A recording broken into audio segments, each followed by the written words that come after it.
Բարև ձեզ հարգելի դիտողներ, YouTube-յանի Մալիքի եթերում զրուցելու եմ միջազգայնագետ Գյորգի Թումասյանի հետ ցանկության դեպքում կարող եք բաժանորդագրվել YouTube-յանի Մալիքին։ Բարև ձեզ, պարոն Թումասյան։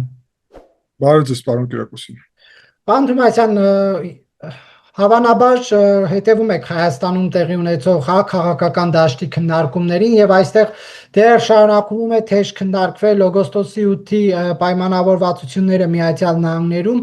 եւ ընդդիմությունը խնդիր է տեսնում, սա համարում է զիջում, համարում է կապիտուլյացիա։ Դուք օգոստոսի 8-ի պայմանավորվածությունները դրական թե բացասական եք համարում։ Ես իհարկե համարում եմ դրական, բայց ուզում եմ գնանք տրամաբանական առումով եւ միասին քննարկենք, թե արդյոք դրական է թե բացասական։ Մենք երկար ժամանակ է 2020 թվականի պատերազմից հետո մի քանի սցենարի իրավիճակում ենք հայտնվել այդ ճանապարհների բացման, լոգիստիկ կապերի։ Առաջի թեզը ամենավտանգավոր տարածում էր Ադրբեջանի նախագահ Իլհամ Ալիևը երկար ժամանակ է եւ կոչվում է այդպես կոչված Զանգեզուրի միջանցք, որը արտատարածքային տրամաբանություն ունի եւ այդ տրամաբանություններ մեջը դրված։ Վերջերս նաեւ ամիսներ առաջ նախագահ Ռեջեփ Թայիփ Էրդողանը Թուրքիայի նաեւ խոսել է միջանցքային այդ տրամաբանության մասին ոչ ուղիղ։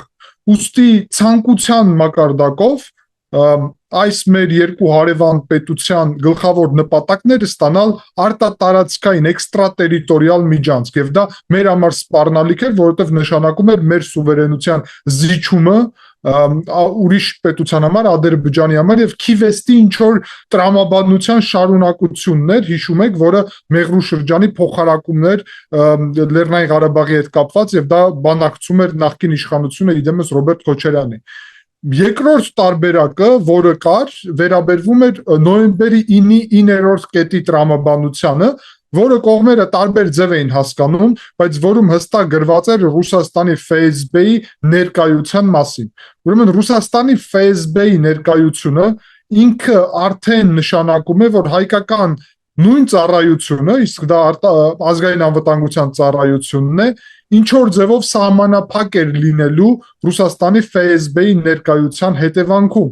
Ուստի Ռուսաստանի ՖՍԲ-ի ներկայությունը այդտեղ սուվերենության գուցե մասամբ, բայց զիջում էր։ Արդեն չեմ ասում, որ շատերը նույն Մոսկվան դա նաև այսպես կոչված էքստրատերիտորիալ արտատարածքային տրամաբանության մեջ էր քննարկում եւ պատկերացնում էր, որ պետք է Ռուսաստանի վերահսկողության տակ լինի միայն։ Ճիշտ է, հայկական կողմը ասում էր, որ Ռուսաստանի ներկայությունը չի բացառում Հայաստանի նաեւ ներկայությունը, բայց դա վիճում էին կողմերը։ Ուրեմն այդ երկու սցենարը գոյություն ուներ, մեկը ամենավատը գրավելու սցենարը փաստացի, մյուսը Ռուսաստանին զիջելու սցենարը եւ երրորդ սցենարը մենք ստացանք ամենալավը, որում Հայաստանը որևէ մեկին չի զիջում որևէ իր տարածք, իր սուվերենությունը այդ տարածքների վրա պահպանում է, այն էլ Ադրբեջանը ինքը փաստացի հրաժարվեց փաստաթղթի մակարդակով էքստրա Զանգեզուրի միջանցք կոչված ճակերտներում բովանդակությունից եւ Տրամպի ուղի խաղաղության եւ ուրեմն զարգացման համար անվան տակ Իլհամ Ալիևը ստորագրեց, որը բացառում է էքստրատերիտորիալ տրամաբանությունը հենց փաստաթղթով ամրապնդված տարածքային ամբողջականության սուվերենության պաշտպանումով եւ Ալմա-Աթայի վրա հղումով եւ նաեւ Միացյալ Նահանգները այնտեղ ներկա են լինելու ենթակառուցվածքների ուղղությունով, ինչը մեզ շատ պետք էր, որ հանկարծ ուրիշը չկառուցեր կամ չֆինանսավորեր սա, այլ հենց մենք եւ մեր դաշնակիցները սա անենք, նկատի ունեմ թուրքական եւ ադրբեջանական կողմը, եւ սա այդ տրամաբանությունով լավ զարգացումն է։ Բացի դրանից ես ուզում եմ հիշեցնեմ հատկապես Հայաստանի ներքաղաքական դաշտում այն գործիչներին, որոնք կեղծ ռետորաբանություն են շարունակում, որ Նիկոլ Փաշինյանը ցանկության դեպքում որևէ խնդիր չուներ, որ նոյեմբերի 9-ի 9-րդ կետը վեկալեր եւ կատարեր։ Միևնույնն է, եւ շատ անգամ Ռուսաստանը պահանջել է նույնիսկ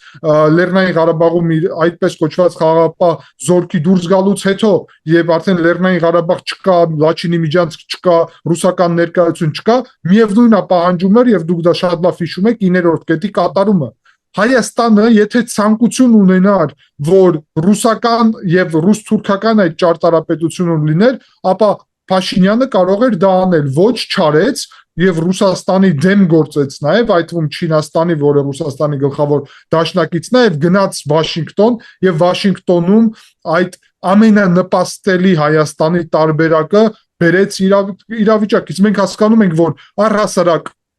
չբացել ճանապարհները չէր ստացվելու, որովհետև դա ստեղծելու էր լարվածություն սահմանի վրա եւ առաջի տարբերակը Ադրբեջանի հարձակման հետևանքում ուրեմն ճանապարհների բացումը ավելի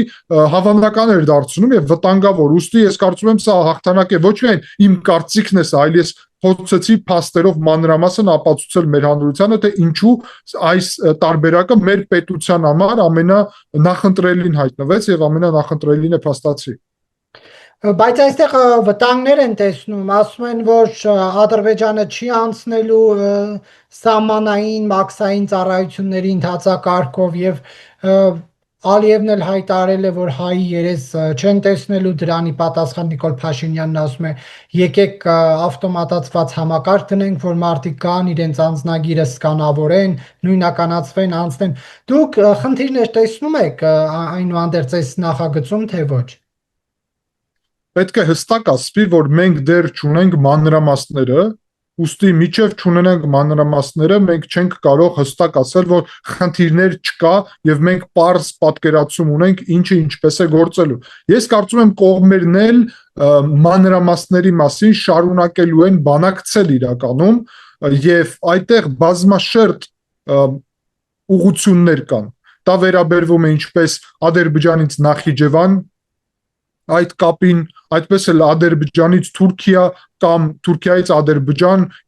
կապին եւ դա վերաբերվում է նաեւ միջազգային տրանզիտին։ Հայաստանը կարա տարբեր մոտեցումներ կիրառի, տարբեր ուղղություններով եւ դա նշված է փաստաթղթում, նույն մոտեցումը Հայաստանը կարող է պահանջել ուրիշ հատվածներում իր տարածքների խոսքին մենք գիտենք, որ մի քանի հատվածում իհարկե կարելի է ուրիշ ճանապարհներ կառուցել, բայց խոսքը գնում է նրա մասին, որ մենք ուզում ենք փոխվստահության մթնոլորտ ձևավորել։ Տավուշի մարզում, ինչպես նաև Սյունիքի ուղղությունով Շուրնուխի խոսքին եւ այլն, կային հատվածներ, որտեղ որ ճանապարհը, հին ճանապարհը խոսքին ուրիշ հատվածներում էր անցնում։ Եթե մենք ցանկություն ունենանք վստահություն ձևավորենք, ապա կարող ենք ինչ-որ գտնել կոմպրոմիսային ճանապարհներ, բայց իհարկե միջազգային տրանզիտի համար ես համոզված եմ, որ լրիվ ուրիշ մոտեցումներ կլինի, անխոչնդոտ է լինելու, բայց հայկական կողմը լուրջ տնտեսական շահ է այստեղ տեսնելու եւ այո, տեսեք, մենք էլ պետք է հասկանանք, որ տեղում ինչքան ավելի հեշտացված, նկատի ունեմ Հայաստանի օրենսդրության 100%-ը պաշտպանելով մաքսային օրենսդրությունը, վճարները եւ այլն, դա ոչ էլ քննարկվում է, բայց ինչքան ավելի հեշտացված գործընթաց լինի, ինչքան ավելի քիչ կոնֆլիկտային, նկատի ունեմ մարդկային մակարդակում, ինչ որ իրավիճակներ ստեղծված լինի նույն սահմանների վրա, գիտեք, որ միշտ ստուգումներ են լինում, հարցեր են առաջանում եւ այլն։ Ինչքան դա ավելի հեշտացված լինի, այդքան ավելի նպաստելու է նրան, որ հայկական եւ ադրբեջանական այդտեղ քաղաքացիները կողմը պետությունը հայկական եւ ադրբեջանական ուրեմն այդտեղ անցնող քաղաքացիները մեր տարածքով ավելի քիչ է լինելու խոչընդոտ խնդիր եւ մենք պետք է նաեւ շահագրգռված լինենք դրանում, որովհետեւ մեր նպատակն է փոխվստահություն ձևավորելը, բայց մյուս կողմից որևէ դեպքում չկարելի դա անել Հայաստանի սուվերենության մի միլիմետրով նույնիսկ զիջելու մասին խոսք չի գնում եւ դա գրված է այդ փաստաթղթում սուվերենության մասին էլ տարածքային ամբողջականության եւ գրված է իհարկե որ փոխադարձ պետք է լինի այս տրամաբանությունը։ Պարզապես ասում են Թրամփը կգնա եւ այս պայմանավորվածությունները կմնան թղթի վրա։ Դե ինչպես Հայաստանի եւ Միացյալ Նահանգների միջև ռազմավարական հարաբերությունները, որը ձևավորվեց նախկին աշխատակազմի ժամանակ, փաստացի ամենավերջում այդ աշխատակազմի Բայդենի եւ Բլինկենի օրոք եւ շատերը քննադատում են, ասում են արդեն Բայդենը գնում է ինչի է ստորագրում այդ փաստաթուղթը, դրանից հետո Փաշինյանը, ինչպես նաեւ մեր ուրիշ բարձր պաշտոնյաները Հայաստանի հետ կոմունիկացիայում հաստատեցին, ինչպես նաև Միացյալ Նահանգները, որ այդ փաստաթղթի հիմքի վրա են շարունակում կապերը եւ երկխոսությունը Միացյալ Նահանգները եւ Միացյալ Նահանգների նոր աշխատակազմը Թրամփի։ Միացյալ Նահանգները աշխարհի ոչ միայն ամենահզոր պետությունն է եւ միակ գերտերությունը, այլ նաև ամենաինստիտուցիոնալ պետությունն է, որտեղ որ ինչքան էլ Թրամփը լինի ոչ համակարգային նախագահ, որը տարբեր մոտեցումներ ունի հենց ինքը, այսօր մի բան կարա ասի, վաղը դրա հակառակը, եւ դա այսպես կոչված իր անսպասելի քաղաքականության արդյունավետ հետևանքներ ունի այդ քաղաքականությունը, բայց Միացյալ Նահանգները շատ տրամաբանական քաղաքականություն են ի վերջո վարել միշտ եւ վարում եւ Թրամփից հետո ով է լինի իշխանությունում, այդ ուղու անունը, որ Թրամփի ուղի է կոչվում, կարող ենք մենք ասել, որ սա Միացյալ Նահանգների ուղի է կոչվում եւ դրանով ավարտել, որովհետեւ որևէ մեկը չի հրաժարվելու այս ծրագրից, որը ամրապնդում է Միացյալ Նահանգների դիրքերը միջին միջանցք միջազգային ծրագրի մեջ, որը Չինաստանի Եվրոմիություն այդ ուղին է եւ որում Միացյալ Նահանգները Հայաստանի հետ դաշնակցության հետևանքում ամրապնդել է մեր դիրքերը եւ իր դիրքերը, որովհետեւ մեզ ձեռ է տալի, որ մեր դիրքերը ամրապնդենք Միացյալ Նահանգների հետ եւ Միացյալ Նահանգներն էլ պետք է իհարկե տարածաշրջանում դաշնակից, որ իր հետ այստեղ կարողանա այդ միջազգային լոգիստիկ ծրագրում իր կարևոր դերը ունենա։ Եվ դուք ինչ եք կարծում, արդյոք այս նախագծի իրականացումը դանդաղում է, թե ոչ, այսինքն այդ ստորագրված թղթերից հետո արդեն պետք է գործնականում հողի վրա աշխատանքներ տարվեր, թե չէ, այսինքն որոշումները կյանքի կոչվեին, թե դրանք ցկցկվում են, թե նորմալ եք համարում, այդքան հեշտ չէր կարող լինել։ Հակառակը կարծում եմ, որ շատ ակտիվ ենք շարժվում այդ ուղղությունով, տեղի ունեցավ այցեր Բաքու եւ Երևան Միացյալ Նահանգներից $145 միլիոն արդեն ինչպես առաջի փուլում թրիփի համար, Թրամփի ուղու համար նախատեսել է Միացյալ Նահանգները, դա շատ կարեւոր է, որովհետեւ այդ 145 միլիոնը երբ Միացյալ Նահանգներն են վճարում, իսկ մենք իհարկե սահմանափակ ռեսուրսներ ունեինք, որ ինքներս այդ ամեն ինչը մենակով անեինք, ապա դա նշանակում է, որ դրա համար չեն վճարում ադրբեջանցիք եւ թուրքերը, դրա համար չեն վճարում ռուսները, դրա համար չեն վճարում չինացիք, իսկ վճարում են ամերիկացիք, ինչը իհարկե նշանակում է, որ մեր համար սա ամենահետաքրքիր տարբերակն է, ամենաճիշտ տարբերակն է, որովհետեւ որևէ մեկը հետո այդ ենթակառուցվածքների վրա չի ունենա ուրեմն իր այսպես ասած ցանկությունները, որ ասի, որ դա իր ենթակառուցվածքներն են կամ իր ներդրումների հետևանքում իրան են պատկանում, միևնույն ժամանակ մենք տեսանք շատ ճիշտ քայլ, երբ Ադրբեջանի եւ Հայաստանի ուրեմն կողմերը հանդիպեցին սահմանին եւ հետո անցան միմյանց տարածք հանդիպումներ տեղի ունեցավ, կողմերը քննարկում են սահմանի դելիմիտացիա դեմարկացիայի գործընթացը Ալմա-Աթայի հռչակագրի հիմքի վրա, որը ամրապնդված է նաև Վաշինգտոնում եռակողմ այդ այստեղ պետք է ճշտեմ, կարամ որևէ մեկը քննադատի ասում ես եռակողմ, որը նկատի ունեմ, որ Միացյալ Նահանգները ինչպես վկա են եռակողմ այդտեղ մասնակցե, մնացածը արդեն քննարկման հարց է, բայց փաստը այն է, որ այդտեղ ամրապնդված է նաև տարածքային ամբողջականությունը, որի ուղղությունով եւ մենք ունենք հաջողակ փորձ Տավուշում, որտեղ որ դելիմիտացիա դեմարկացիան տեղի ունեցավ, իհարկե ամբողջ սահմանի դեմարկացիա դելիմիտացիան շուտապույտ պետք է տեղի ունենա, տեղի ունեցավ նաև կարևոր այց Սրդար Քլիչի Երևան եւ առաջընթաց ունենք իմ պատկերացումով Թուրքիայի հետ, բայց այն առաջընթացը այնպիսին է, ինչպիսին պետք է լինի, այլ ոչ թե ինչպիսին մենք ակնկալում ենք, տեմպը նկատի ունեմ սրա, որովհետեւ մենք պետք է շարժվենք ուրեմն գիտեք, որ խոչընդոտները հանելու, որը վերաբերվում է խաղաղության պայմանագրի ստորագրմանը եւ դա վերաբերվում է նաեւ Ադրբեջանի կողմին եւ այդտեղ խաղաղության պայմանագրում Վաշինգտոնի փաստաթղթում հստակ գրված է, որ կողմերը պետք է զերծ մնան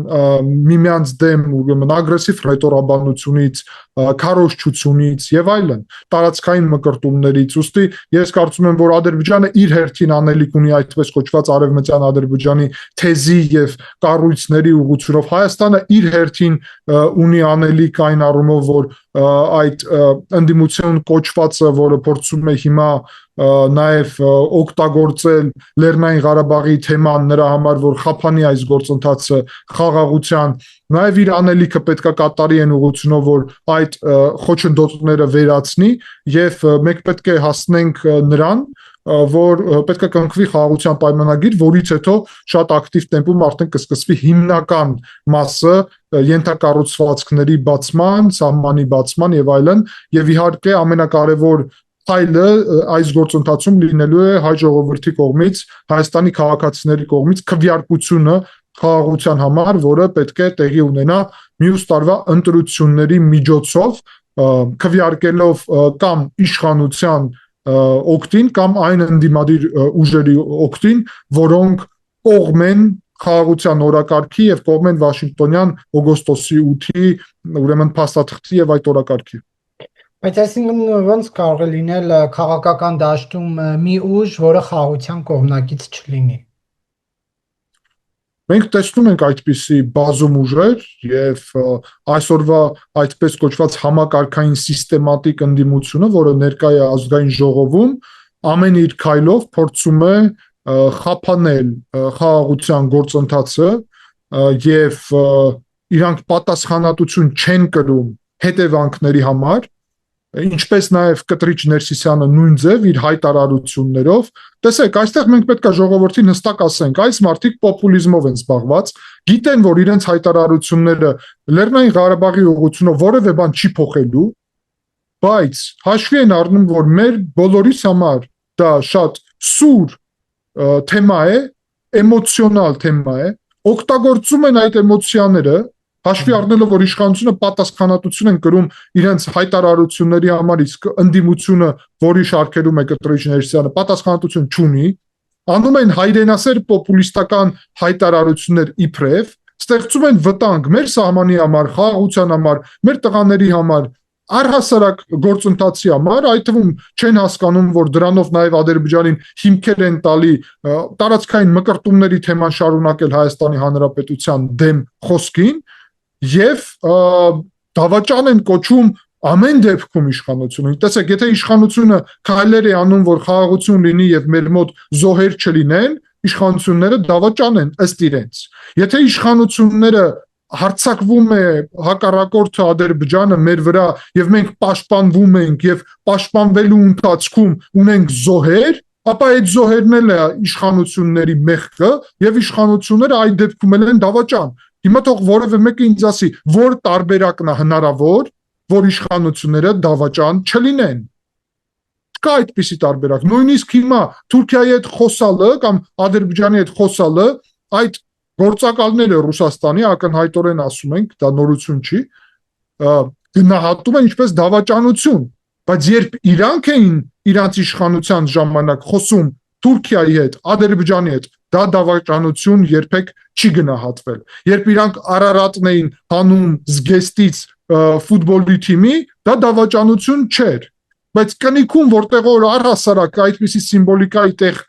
չի շատ պետություններում չկա այդպիսի բան, Վրաստանում էլ կան սարեր, ոչ մի սարը այստեղ չի, Ղազբեգը Վրաստանի նաև կարելի ասել սիմվոլիկ գլխավոր սարն է, բայց չկա այդ սարը խոսքին այդտեղ։ Բայց հիմա փորձում են այդ թեզը օգտագործել ինչպես գլխավոր պատճառ, որ իշխանությունների ինչ որ դավաճանության մեջ մեղադրեն։ Միևնույն ժամանակ այս օրերին շատ པարզ ասվում է եւ ես կիսում եմ այդ կարծիքը, որ այս մարդիկ առհասարակ խնդիր չեն ունեցել, երբ որ Հայաստանի սահմանների վրա ոչ հայ սահմանապահեր կանգնած, որտեղ որ կնիքը ռուսերեն լեզվով էր գրվում եւ առհասարակ մուտք է իր գործում կարծում ես թե Ռուսաստանի գուբերնիա կամ Ռուսաստանի ինչ որ մաս, այլ ոչ թե անկախ պետություն Հայաստանի Հանրապետություն։ Պարոն Թումասյան, բայց արդյոք պետք է ասել այդ ձեր ժամանակ Հայաստանը ռուսերեն տառերով էր գրած Արմենիա, այդ ժամանակ հիմա էլ հայերեն է գրած եւ դրանով մխիթարվել, որ Արարատը հանվում է։ Չէ՞ որ դա ուրիշ խորհուրդ ունի, ոչ մեկ օրինակ չի ասում, չէ՞ մենք հարձակվենք Թուրքիայի վրա, Արարատը հետ վերցնենք, բայց դա այսպես լուր խորտանիշ է, որը լուր ուղեկցում է հայ ժողովրդին։ Հիմա դրանից մի հատ պատմություն սարքել, որ դրանով դու հարևանիդ տարածքում գտնվող տարածքի վրա աչք ունես, ինչքանով է ճիշտ։ Ընդ որում, երբ որ իշխանության ներկայացուցիչներն էլ ասում են, Թուրքիան ընդհանրապես դա քննարկման առարկա չի դարձրել։ Հիմա ինչու բորբոքել հայ ժողովրդին եւ այդ սիմվոլը հանել։ Հայ ժողովուրդը չպետք է բորբոքվի այս թեմայի շուրջ, որովհետև պետք է ընկալենք, որ խոսքին, երբ մենք ասում ենք, որ մենք ուզում ենք բացել սահմանը Թուրքիայի հետ, որը փակել է Թուրքիան, եւ նպատակ ունենք, որ այդ սահմանը բաց լինի, եւ Հայաստանի քաղաքացիները նաեւ առաջերտին երրորդ պետությունների քաղաքացիները, բայց հետո Հայաստանի քաղաքացիները կարողանան այդ սահմանի միջոցով մեկնել Թուրքիա, իսկ Թուրքիայի քաղաքացիները Հայաստան, պահպանելով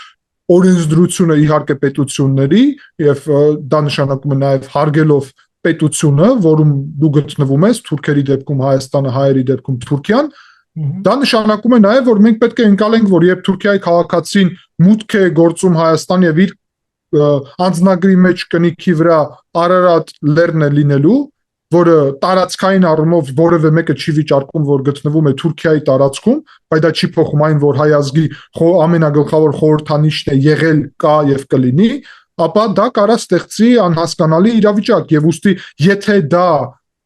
կնիկների համար նախատեսված միջոց չէ առհասարակ ուրիշ պետություններում, ապա խնդիրը արդյոք հանելն է, թե խնդիրը դրա լինելն է այդտեղ, որն է ավելի մեծ խնդիրներ ստեղծում եւ հանելու թեման է, որ հիմա փորձում են օգտագործել օրակարգում, առհասարակ դրա մտցնելը առանձին հարցեր եւ պետք է ստակ նշել, էլի Հայաստանի Հանրապետությունը այստեղ գործիք չէ, որը պետք է սպասարկի որևէ մեկի օրակարգը, ինչպես խոսքին սովետական միությունը, երբ իրանց պետք եկավ ցեղասպանությունը, որ արգելում էին հիշել մեզ եւ խոսել ցեղասպանության մասին, հենց Թուրքիայի հետ հարաբերությունները վատթարացավ, ցեղասպանության օրակարգը թույլ տվեցին մեզ, որ հիշենք եւ խոսանք մեր նախնիներին, որովհետեւ դա քաղաքական առումով պետք է օգտագործեին Թուրքիայի դեմ։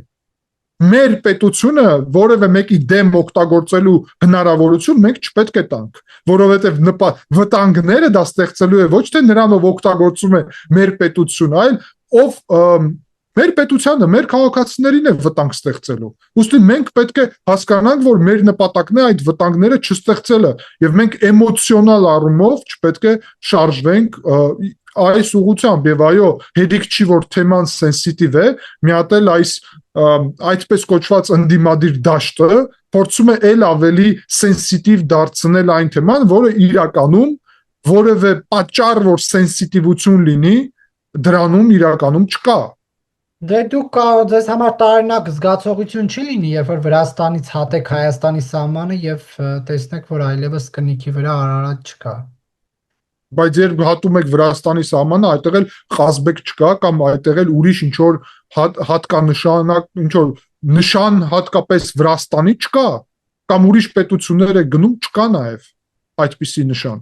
Ուստի այստեղ խնդիրը ինչու՞մ է։ Դա չի կարող որևէ ձև։ Մեր արմատներից հեռացնում եք, ընդդիմությունն ասում է, քննադատներն ասում են, հայ ժողովրդին իր արմատներից հեռացնում եք։ Այդ կնիքում Արարատ լինելով կամ չլինելով հնարավոր է հայ ժողովրդին իր արմատներից հեռացնել։ Դե այսօր հանում են կնիքից, վաղը կհանեն զինանշանից, մյուս օրը գուցե հանեն գրական ստեղծագործություններից։ Գրական ստեղծագործություններից որևէ մեկը որևէ բան հանել չի կարող։ Իսկ պետական սիմվոլիկան եւ մասնավոր որևէ բանը իրար հետ խառնել պետք չէ։ Հայաստանի Հանրապետությունը պետք է գոյություն ունենա իրական Հայաստանի, ես չեմ սա կրկնում իշխանությունների օրակարգը, այլ իրական Հայաստանը նկատի ունեմ միջազգայինորեն ճանաչված Հայաստանը, որովհետև մենք պետք է հաշվի առնենք, որ կան ուրիշ պետություններ, որոնք նաև շատ մոտ իրավիճակում են մեր հետ, Հունաստանը խոսքին։ Եվ Հունաստանը նաև ստիպված է շատ փաստեր հաշվի առնելով իր տարածքները նախկինում, իր մայրաքաղաքը նախկինում, իր ուրեմն ցեղասպանությունը նաև տեղի ունեցած եւ այլն, հաշվի առնի դա, բայց միևնույն ժամանակ կառուցի Թուրքիայի հետ հարաբերություններ։ Եվ մենք պետք է ուղղակի նայենք դրան եւ դասեր քաղենք։ Եվ նաև դասեր քաղենք ուրիշ բանից, որ կան այստեղ 30 միլիոն մոտավորապես քուրդ բնակչություն, որոնք պետություն առհասարակ չունեն։ Իրանք էլ ունեն իրանք սիմվոլիկան, իրանք համար կարևոր ինչ-որ նշանակություն, բայց առհասարակ պետություն չունեն։ Եվ մենք պետք է հասկանանք, որ մենք որ պետություն ունենք, գուցե այնպիսի չէ, ինչպիսի մենք ցանկանայինք, բայց դա արդեն լրիվ ուրիշ դաշտից է, իրավական եւ միջազգային իրավունքի դաշտից չէ։ Ապա մենք ինչ ունենք, նրան պետքա տիրություն անենք, ինչը ճանաչված է միջազգային իրավունքի կողմից եւ դա չնայած նրա որ կան քաղաքական ուժերը եւ հորինում են Հայաստանի միջազգային սահմանները կոնկրետ ֆիքսված են եւ համապատասխանում են բոլոր հետ-սովետական պետությունների սահմաններին եւ դա Ալմա-Աթայի հռչակագրով սովետական միության փլուզման պահին եղած սահմաններն են։ Մեզ դա դուր է գալի, թե դուր չի գալի, դա առանձին հարց է, բայց փաստացի այդ է իրականությունը հետ-սովետական տարածաշրջանում եւ լինելով Վրաստանից ձեզ կարամ ասեմ, որ Վրաստանը նաեւ այդ իրականության հետ առնչվել է եւ ուրեմն համաձայնվել է եւ ասեմ ձեզ որ Վրաստանում էլ կան մարդիկ եւ կան տարբեր քարտեզներ, որոնք շատ տարբեր ուրիշ տարածքներ են ներառում, տարբեր հարևան պետությունների այսօրվա, որը նախկինում եղել է Վրաստանի տարածքներ եւ այստեղ էլ կան այդ պատկերացումները, բայց Վրաստանը երբեք պատմությունը եւ իրականությունը, իրավական հիմքերը այսօրվա իրար հետ չի խառնում։ Պարոն Թումասյան, կաթողիկոսն է այց կատարել Վատիկան, հանդիպել Հռոմի Պապին, բարձրաձայնել Արցախի գերեվարված անձանց խնդիրը, Արցախի տարածքում հայկական եկեղեցիների վանքերի ոչնչացման մասին է խոսել, ինչպես նաև այն, որ Ադրբեջանը Հայաստանի զգալի մաս համարում է Արևմտյան Ադրբեջան, ու այս ֆոնին ասում են կաթողիկոսը պետության դեմ է գործում, կաթողիկոսին պետք է հեռացնել, բայց դուք ինչպես եք սա մեկնաբանում։ Ճշտեմ, որ այդ ֆոնին չէ, որովհետև այդ այցը կարծեմ այսօր է տեղի ունենում։ Ես գլոբալ եմ ասում, այդ բոլոր հայտարարությունները արվում են լրիվ ուրիշ համատեքստում, երբ առաջերտին իր հանդեպ հայտարարությունները կտրիչ Ներսիսյանի եւ մեղադրանքները լրիվ ուրիշ համատեքստ ունեն եւ առաջի հերթին չեն վերաբերվում ուրեմն Լեռնային Ղարաբաղի հակամարտությանը, բայց նաեւ իհարկե կա Լեռնային Ղարաբաղի հակամարտության բաղադրիչը, որտեղ որ բավարար չէ որ իր ժամանակ այդ ակտիվությունը չի արել, այլ հիմա դա անելով խոչընդոտում է պետության գլխավոր ուղին խաղաղության հաստատելու եւ ստեղծում է նաեւ հիմքեր նրա, որ հակամարտությունը շարունակվի։ Մենք պետք է հասկանանք, հիշենք, որ նույն կտրիչ Ներսյանը Փաշազադեի հետ հանդիպում էր եւ խաղաղության մասին էր խոսում, դեպ որ իրավիճակը լրիվ ուրիշ էր։ Բայց հիմա երբ մենք արդեն առնչվել ենք այնպիսի իրականությանը ցավոք պատերազմի հետևանքով, որին հիշեցնեմ, որ բոլորս աջակցել ենք մեր զինվորներին եւ մեր բանակին եւ բոլորս ցանկանում էինք որ հաղթեինք իհարկե որը ոչ մեկ կարճ հիշողություն չպետք է ունենա բայց այն իրականությունը որը ստեղծվել է այդ իրականությունում պոպուլիզմով զբաղվելը որը վտանգներ է ստեղծում ուրեմն իր նաեւ հայտարարություններից հետո որը Ադրբեջանը օգտագործեց խոսելով թե ինչու Ադրբեջանը արևմտյան Ադրբեջանի թեզ է զարգացնում Ադրբեջանը հստակ ասել է միջև դուք Լեռնային Ղարաբաղի թեզ զարգացնենք մենք էլ զարգացնելու ենք ուրեմն արևմտյան Ադրբեջանի թեզ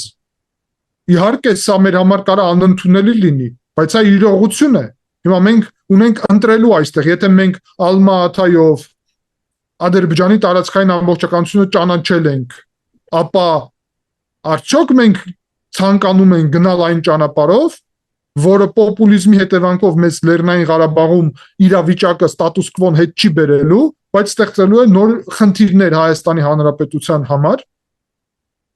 Շատ բարձր է, ինչ վերաբերվում է կտրիչ Ներսյանի ուրիշ խնդիրներին եւ ուրիշ ուղղություններին, ապա դա առհասարակ Վատիկան իր այցի հետ որևէ կապ չունի, Վատիկան իրան այցը լեգիտիմություն չի տալի։ Իր լեգիտիմության աղբյուրը պետք է լինի հայ ժողովուրդը եւ այդ աղբյուրը լեգիտիմության կտրիչ Ներսյանը չունի վաղուց եւ դա վերաբերվում է ինչպես եկեղեցում ստեղծված պարակտված իրավիճակից եւ դրա վառ օրինակներն են քահանաների ուրիշ հոգեվորականների հետ ստեղծված իրավիճակը նաեւ նա որ Հայաստանի քաղաքականության իշխանությունների մոտեցումների դեմ է գործում այս Ռուսաստանի նախագահի կրող այո անձնավորությունը, բացի դրանից փորձում է խափանել խաղաղության օրակարգը եւ ստեղծել վտանգներ մեր տարածքների Սյունիքի խաղաղության համար առհասարակ եւ կատարում է Ռուսաստանի ցանկությունը այստեղ, որ խոսքին չէ, ուղիղ ասենք, Ռուսաստանի ցանկությունն է նորից պատերազմ հրահրել, Ադրբեջանը մտնի Հայաստանի տարածք, որովհետեւ ռազմական առումով հզոր է, քան թե Հայաստանի Հանրապետությունը այսօրվա իրավիճակում եւ դա բոլորը գիտեն դրանից հետո Ռուսաստանը գա եւ ինչ Լեռնային Ղարաբաղում ուներ խաղաղապահ իրավիճակ, բերի դա Հայաստան, այստեղ ձևավորի իբրև խաղաղապահ առաքելություն Սյունիքում, Սյունիքը դարձնի Աբխազիա, Հարավօսիա, Պրեդնիստրովիե, Դոնբաս եւ այլն, այդտեղ միջանցքը թուրքական աշխարհի ուղղությունով Ռուսաստանը վերահսկի, իսկ Երևանում վերադառնան գործակալները, որոնք ռուսոց կայսրի ցանկությունները կկատարեն, կտրիչ ներսյանել շարունակի եկեղեցում այն մաֆիոզա-կլանական իրավիճակը, որը ինքը ունի եւ բոլորը երջանիկ կլինեն, բայց հայոց պետականությունը դրանով կավարտվի։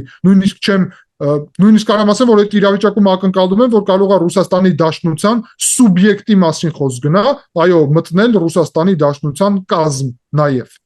Ուստի մենք խոսում ենք պետական դավաճանության մասին այստեղ եւ պետք է հասկանանք, որ հայոց եկեղեցին պետք է սպասարկի հայ ազգի եւ հայկական պետության շահերը, այլ ոչ թե գործի հայկական պետության դեմ, իրանք սովոր են երկար ժամանակ հայկական պետության ղեկավարները սուվերեն չեն եղել, Երևանը սուվերեն չի եղել, սուվերենությունը եղել է Մոսկվայում, ինչպես սովետական ժամանակահատվածում, այդպես էլ հետ սովետական ժամանակահատվածում, հիմա նոր է Երևան այդ սուվերենությունը եկել, մի քիչ զարմանալի է իրենց համար, իներցիայով կարծում են, որ միևնույնն է պետք է Ռուսաստանին ծառայեն, բայց այս իրավիճակը փոխվում է եւ ստիպված են լինելու առնչվել Երևանի սուվերենությանը։ Իսկ ինչպես է այդ սուվերենությունը դրսևորվում, որ սահմանազատում են անում Ադրբեջանը տարածքներ է ստանում, իսկ այն տարածքներում, որտեղ 30 տարուց ավելի Ադրբեջանն է տավուշում, այդ տարածքները այդ գործընթացի արդյունքում չեն անցնում Հայաստանի վերահսկողության ներքո, դա է սուվերենության դրսևորումը։ Առաջի հերթին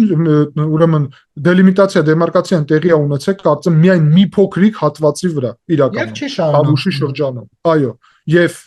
ամբողջ Տավուշի մարզի երևի մի քանի տոկոսն է դա սահմանի։ Ամբողջ Հայաստան-Ադրբեջանի սահմանի գուցե մի տոկոսից պակասում է տեղի ունեցել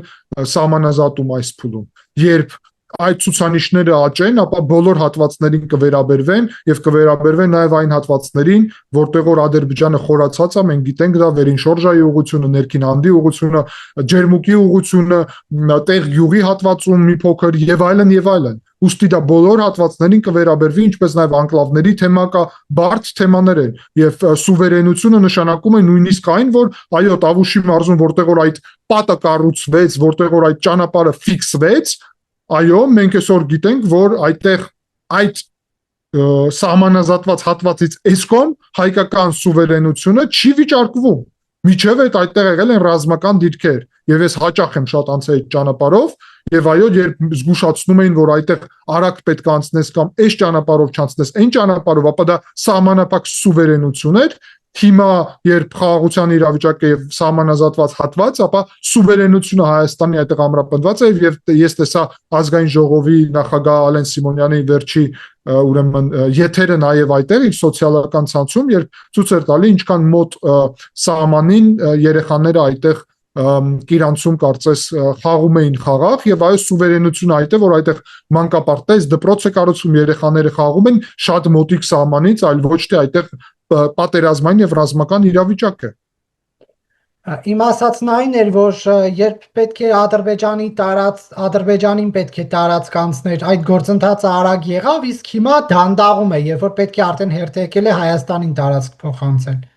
Պարոն Կիրակոսյան, նոր ասացի, որ մի տոկոսից պակասում է տեղի ունեցել, այս մի հատվածում է միայն տեղի ունեցել։ Ես կոնկրետ արձանագրենք, որ չի շարունակվում այլևս։ Դե հանդիպում տեղի ունեցավ փոխ վարչապետների մակարդակով եւ այցելեցին միմյանց տարածք եւ այդ հանձնաժողովն է աշխատում դելիմիտացիա, դեմարկացիայի ուղղությունով, որը հիմա պետք է ակտիվ տեմպում շարունակվի, դա առաջի փորձն էր եւ դա վերաբերվելու է բոլոր ուրեմն կետերին սահմանի եւ ասեմ ձեզ, որ Հայաստանի իշխանությունները ասել են եւ ամենալավ աղբյուրը Հայաստանի իշխանությունն է, որ որևէ մեկը առանձին այսպես տվյալներ չունի, բայց ես կոչ եմ անում նաեւ լրագրողներին գնալ եւ ստուգել սա, որ կան հատվածներ հենց այդտեղ, որտեղ որ Ադրբեջանն է մի փոքր հետ քաշվել եւ կա հատվածներ, որտեղ Հայաստանը եւ ամբողջ սահմանագծի վրա մենք գիտենք, որ կա տեղեր Հայաստանն է խորացած, կա տեղեր Ադրբեջանը եւ դա շատ նորմալ է, որովհետեւ սահման չի եղել ֆիքսված։ Հիմա ֆիքսվելու է, ուստի պետք է հասկանանք, որ այն ինչ Բագրատ Գալստանյանը քաղաքացին, որը տարածում էր, որ տալիս են, զիջում են, տավուշը հանձնում են եւ այլն, կեղծ հայտնվեց, որովհետեւ այդտեղ